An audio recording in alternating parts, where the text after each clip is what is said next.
Hello friends, real chemistry concept capsule series में एक बार फिर से आपका स्वागत है। फ्रेंड्स, आज हम 11th का चैप्टर 3 के अंदर फिर से एक अनदर इंपॉर्टेंट कंसेप्ट है जिसका नाम है electron gain enthalpy.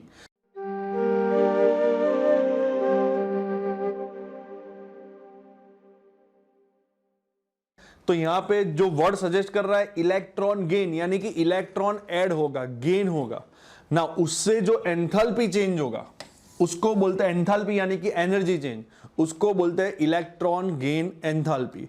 Simple example से समझते हैं। जैसे यहां पे क्लोरीन का एटम है, क्लोरीन का एटॉमिक नंबर फ्रेंड 17 और इसकी इलेक्ट्रॉनिक कॉन्फ़िगरेशन में लिख रहा हूं नियॉन का एटॉमिक नंबर 10। उसके बाद इलेक्ट्रॉन 3s में जाएगा, फिर 3p के अंदर 3 ऑर्बिटल है, 3 सबशेल है, sodium, magnesium, aluminium, silicon, phosphorus, sulphur and chlorine 17। Now तो यहां पे एक क्लोरीन एटम है जिसकी मैंने इलेक्ट्रॉनिक कॉन्फ़िगरेशन ड्रॉ की है। अब क्लोरीन के अंदर मैं बाहर से एक इलेक्ट्रॉन ऐड कर रहा हूं। क्यों ऐड कर रहा हूं? क्लोरीन बोलेगा मेरी वैलेंस शेल में टोटल 7 इलेक्ट्रॉन है। अगर उसको स्टेबल होना है, यानी कि आर्गन जैसा बनना है, यानी कि नोबेल गैस जैसा बनना है, तो उसको एक इलेक्ट्रॉन चाहिए। तो क्लोरीन बोलेगा मुझे आप एक इलेक्ट्रॉन दे दो, मैं स्टेबल हो जाऊंगा। नाउ अब क्लोरीन क्या करेगा? एक इलेक्ट्रॉन गेन करेगा। ये इलेक्ट्रॉन कहीं पे दूर इनफाइनाइट डिस्टेंस पे होगा, वहां से धीरे धीरे ये इलेक्ट्रॉन नजदीक आएगा, यानी कि क्लोरीन का न्यूक्लियस उसके ऊपर अट्रैक्शन फोर्स डालेगा। तो ये इलेक्ट्रॉन कोई बाहर की फैमिली का होगा, जैसे सोडियम का है। नाउ वो इलेक्ट्रॉन धीरे धीरे क्लोरीन एटम के अंदर ऐड होगा। जैसे ही ऐड होगा तो ये इलेक्ट्रॉन, ये वाले जो ऑर्बिटल है उसके अंदर ऐड हो जाएगा 3pz के अंदर। तो ये इलेक्ट्रॉन जैसे ही ऐड होगा, यहां पे एंटर हो जाएगा, तो न्यूक्लियस, ये वाले जो एक्स्ट्रा, ये जो बाहर का वाला इलेक्ट्रॉन है वो यहां पे ऐड हो गया, उसके ऊपर कौन सा अट्रैक्शन फोर्स डालेगा? Z effective. Z इफेक्टिव यानी कि इफेक्टिव न्यूक्लियर चार्ज।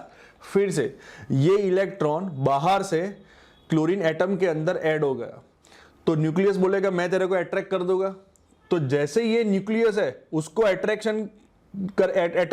इसको अट्रैक्ट करेगा, तो इसके ऊपर कौन सा फोर्स डालेगा? Z effective. Z इफेक्टिव यानी कि इफेक्टिव न्यूक्लियर चार्ज। नाउ ये इलेक्ट्रॉन कहीं पे पहले दूर था, इनफाइनाइट डिस्टेंस पे था, तो उसकी एनर्जी बहुत ज्यादा होगी, बहुत गुस्सा वाला होगा। धीरे धीरे धीरे धीरे ये इलेक्ट्रॉन नजदीक आएगा।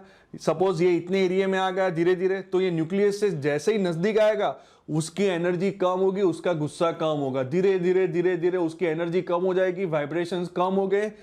यहां पे एक बार बैठ जाएगा तो वो सबसे लोएस्ट एनर्जी स्टेट में चला जाएगा। ये इलेक्ट्रॉन पहले एनर्जी ज्यादा थी इनफाइनाइट डिस्टेंस पे, फिर यहां पे जैसे ये फैमिली के अंदर आ गया, यानी कि इसके एटम के अंदर आ गया, यानी कि ये वाली ऑर्बिटल के अंदर आ गया, तो उसकी एनर्जी लोअर हो जाएगी। तो पहले एनर्जी ज्यादा थी, फिर एनर्जी कम थी, तो जो एनर्जी का डिफरेंस हुआ वो यहां से एनर्जी रिलीज होगी। वो जो रिलीज हुई एनर्जी उसको बोलते हैं electron gain enthalpy. Electron gain enthalpy. फिर से ये केस है कि जिसके अंदर एनर्जी रिलीज होगी, यानी कि रिएक्शन कौन सी होगी? एक्सोथर्मिक। कौन सी होगी? एक्सोथर्मिक। तो यहां पे इलेक्ट्रॉन ऐड होगा, और अगर क्लोरीन का एग्जांपल है तो जैसे ही ये न्यूक्लियस यहां पे Z इफेक्टिव डालेगा, उसको अट्रैक्ट करेगा, तो यहां से एनर्जी रिलीज होगी, यानी कि एक्सोथर्मिक रिएक्शन है। और ये जो एनर्जी है जो रिलीज हुई उसको बोलते हैं इलेक्ट्रॉन गेन एंथैल्पी। यहां पे दूसरा भी केस आ सकता है। अगर नियॉन का केस है, नियॉन का एटॉमिक नंबर 10 है, तो नियॉन के अंदर ये न्यूक्लियस है, फिर 1s, फिर 2s,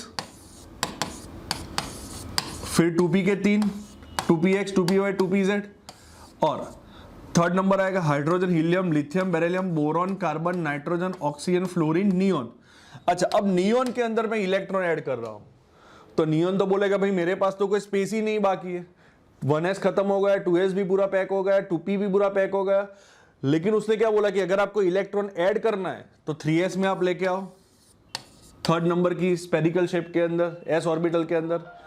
तो यहां पे ये जो s ऑर्बिटल है थर्ड नंबर के, यहां पे इलेक्ट्रॉन ऐड होगा। ये इलेक्ट्रॉन पहले इनफाइनाइट डिस्टेंस पे था, धीरे धीरे मैं इलेक्ट्रॉन को यहां पे लेके आ रहा हूं, लेकिन न्यूक्लियस क्या बोलेगा कि भाई ये जो इलेक्ट्रॉन है, जो नया इलेक्ट्रॉन ऐड हुआ, और न्यूक्लियस ये दोनों के बीच में 1s 2s एंड 2p यानी कि 3 स्क्रीन आती, यानी कि शील्डिंग इफेक्ट होगी। s और p की शील्डिंग इफेक्ट बहुत ज्यादा होगी, दैट्स वाई न्यूक्लियस का यहां पे अट्रैक्शन फोर्स बहुत कम हो जाएगा। यानी कि न्यूक्लियस क्या बोलेगा कि भाई जो नया इलेक्ट्रॉन है उसको मैं अच्छी तरह से अट्रैक्ट नहीं कर पा रहा हूं। क्यों नहीं कर पा रहा है वो? क्योंकि बीच वाले ये सब अच्छी डेंसिटी वाले क्लाउड आ गए, जिसको बोलते हैं शील्डिंग इफेक्ट और स्क्रीनिंग इफेक्ट। यानी कि ये सब इलेक्ट्रॉन मिलके ये वाले इलेक्ट्रॉन को बहुत रिपेल करेंगे यानी कि उसको बाहर की ओर धक्का मारेंगे। तो न्यूक्लियस की अट्रैक्शन करने की कैपेसिटी कम हो जाएगी। यानी कि ये वाले इलेक्ट्रॉन को अगर मुझे ऐड करना है तो बाहर से उसको प्रेशर करना पड़ेगा, एनर्जी देनी पड़ेगी। ये इलेक्ट्रॉन को मैं एनर्जी दूंगा, एटम एनर्जी एब्जॉर्ब करेगा ये इलेक्ट्रॉन को ऐड करने के लिए। यानी कि ये एटम बाहर से एनर्जी एब्जॉर्ब करेगा to add this electron, to gain this electron. That's why electron gain enthalpy के अनदर केस कि अगर आपको कोई भी इलेक्ट्रॉन ऐड करना होगा और ऑलरेडी स्टेबल कॉन्फ़िगरेशन है और स्टेबल में से ये इलेक्ट्रॉन ऐड करने के बाद अनस्टेबल कॉन्फ़िगरेशन हो जाएगी, तो फिर आपको बाहर से एनर्जी अप्लाई करनी पड़ेगी। यानी कि एटम ये वाले इलेक्ट्रॉन को ऐड करने के लिए बाहर से एनर्जी एब्जॉर्ब करेगा। That's why value of electron gain enthalpy is endothermic, यानी कि हीट क्या होगी? एब्जॉर्ब होगी, हीट एब्जॉर्ब होगी।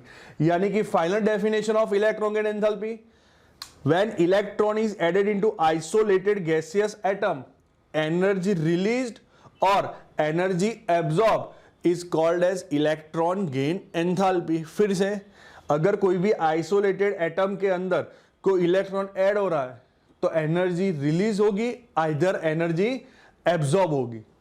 तो दोनों केस है उसको बोलते हैं इलेक्ट्रॉन गेन एंथैल्पी। दोनों केस में जो एनर्जी रिलीज होती है या एब्जॉर्ब होती है उसको बोलते हैं electron gain enthalpy. Thank you friends, आपको समझ में आया होगा। Thank you.